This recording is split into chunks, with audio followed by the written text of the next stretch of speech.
Hello বন্ধুরা, তো আজ আমরা চলে এসেছি নতুন একটি ভিডিও নিয়ে। তো আজ আমি তোমাদের ইংলিশ পড়াবো। ইংলিশের টেন্স সম্পর্কে কিছু ধারণা দেওয়ার চেষ্টা করব, তো তোমরা দেখতে থাকো এবং ফেসবুক পেজটিকে আমার ফলো করবে অবশ্যই, এবং ইউটিউব চ্যানেল এক্সপ্লোর উইথ কৌশিকটিকে চ্যানেলটিকে তোমরা সাবস্ক্রাইব করে নেবে। তো দেখো, ভার্বের কিছু ফাংশন সম্পর্কে আমরা আলোচনা করব, তো তোমরা দেখতে থাকো। দেখো, যদি আমি বলি আই প্লে, এর অর্থ কি বলতো? এর অর্থ হচ্ছে আমি খেলি। অর্থাৎ কি আমি খেলি, এর অর্থ কি? অর্থাৎ বর্তমান কালে, এখন আমি প্রত্যেক দিন কাজটা করি, তখন তো আমরা বলি কি যে আমি খেলি। এটাকে যখন আমরা ইংলিশে ট্রান্সলেট করি তখন কি হয়? সাবজেক্ট বসে আর মেন ভার্ব বসে প্লে। বোঝা গেল?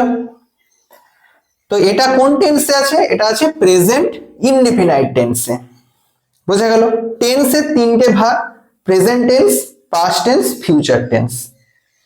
আবার প্রেজেন্ট টেন্সের চারটে ভাগ আছে: present indefinite, present continuous, present perfect আর প্রেজেন্ট পারফেক্ট কন্টিনিউয়াস টেন্স। তো আমি একটা করে উদাহরণ দিয়ে প্রত্যেকটা টেন্সকে তোমাদের বোঝানোর চেষ্টা করব, তোমরা দেখতে থাকো। তো প্রথমে যেটা আমি লিখলাম, এটা প্রেজেন্ট ইনডিফিনাইট টেন্সে আছে, যার অর্থ হচ্ছে বর্তমানকালে কোনো কাজ যদি প্রত্যেক দিন ঘটে, সেটা আমরা প্রেজেন্ট ইনডিফিনাইট টেন্স বলি। এইবারে দেখো, I am playing.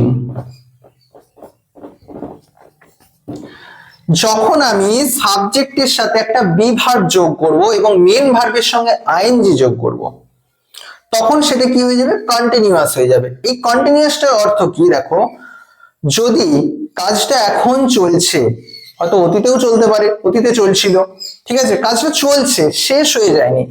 I am playing অর্থাৎ প্রেজেন্ট কন্টিনিউয়াস টেন্স, এর অর্থ হচ্ছে আমি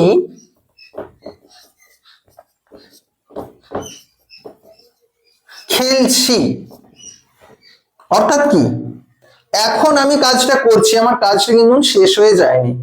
বর্তমানকালে যদি কোনো কাজ চলতে থাকে, তখন সেটা হচ্ছে প্রেজেন্ট কন্টিনিউয়াস টেন্স। বোঝা গেল? তখন কি হয়? সাবজেক্ট বসে, একটা বি ভার্ব বসে এবং মেন ভার্বের সাথে আইএনজি যুক্ত হয়। তাহলে তোমাদেরকে যদি ইংলিশে এটাকে ট্রান্সলেট করতে বলে আমি খেলছি, তখন কি তুমি আই প্লে লিখবে? লিখবে না। কি লিখবে? I am playing. বোঝা গেল? তো এটা হয়ে গেল প্রেজেন্ট কন্টিনিউয়াস টেন্স। 3 নম্বরে দেখো, 3 নম্বরে আমি যদি লিখি আই হ্যাভ প্লেড, এর অর্থ কি? এর অর্থ হলো আমি খেলেছি। অর্থাৎ কি, আমি খেলাটা জাস্ট সবেমাত্র শেষ করলাম, কিন্তু তার ফল বা রেস এখনো বাকি আছে। আমি খেলাটা এই মাত্র খেলেছি। বোঝা গেল? তো তখন কি হবে? প্রথমে সাবজেক্ট বসবে এবং হ্যাভ বা হ্যাজ এর মধ্যে যে কোনো একটা বসবে। এখানে আই এর ক্ষেত্রে হ্যাভ বসেছে এবং মেন যে ভার্ব প্লেড, এর পাস্ট পার্টিসিপল ফর্ম প্লেড বসেছে। বোঝা গেল? তাহলে যদি তোমাদের ট্রান্সলেট করতে দেয় আমি খেলেছি, তখন তোমরা কি লিখবে? আই এম প্লেইং লিখবে না, লিখবে কি? আই হ্যাভ প্লেড, যার অর্থ হলো কি আমি খেলেছি। বোঝা গেল? 4 নম্বরে দেখো, I have been playing for 1 hour. এর অর্থটা কি? দেখো, এর অর্থ হলো আমি 1 ঘন্টা ধরে খেলছি।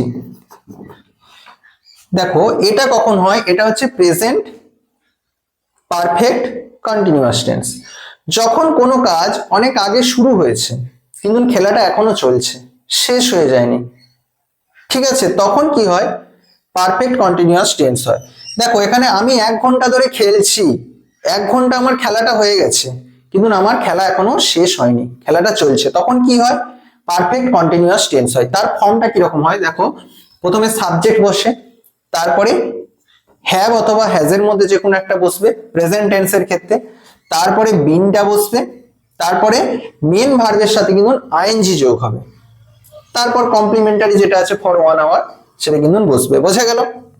তো প্রথমে সাবজেক্ট বসবে, তারপরে হ্যাভ বা হ্যাজ বসবে, তারপরে বিন বসবে এবং মেন ভার্বের সাথে আইএনজি। তো এই রকম ফর্মটা কিন্তু তৈরি হবে। তো এটার অর্থ হচ্ছে আমি 1 ঘন্টা ধরে খেলছি। বোঝা গেল? তখন আমাদেরকে কিন্তু এই রকম ট্রান্সলেটটা করতে হবে। তো আরো উদাহরণ দিয়ে তোমরা প্র্যাকটিস করবে, আমিও করাবো। তো তার জন্য তোমাদেরকে এই ফেসবুক পেজটিকে তোমাদেরকে ফলো করতে হবে। তো এটা আজকে প্রেজেন্টের বিভিন্ন ভার্ব ফর্মগুলো নিয়ে আলোচনা করা হলো। পরবর্তী পাস্টের ফর্মগুলো নিয়ে আলোচনা করা হবে। আরো ডিটেলসে তোমরা জানতে চাইলে ইউটিউব চ্যানেলটাকে ফলো করবে। আজ এই পর্যন্তই।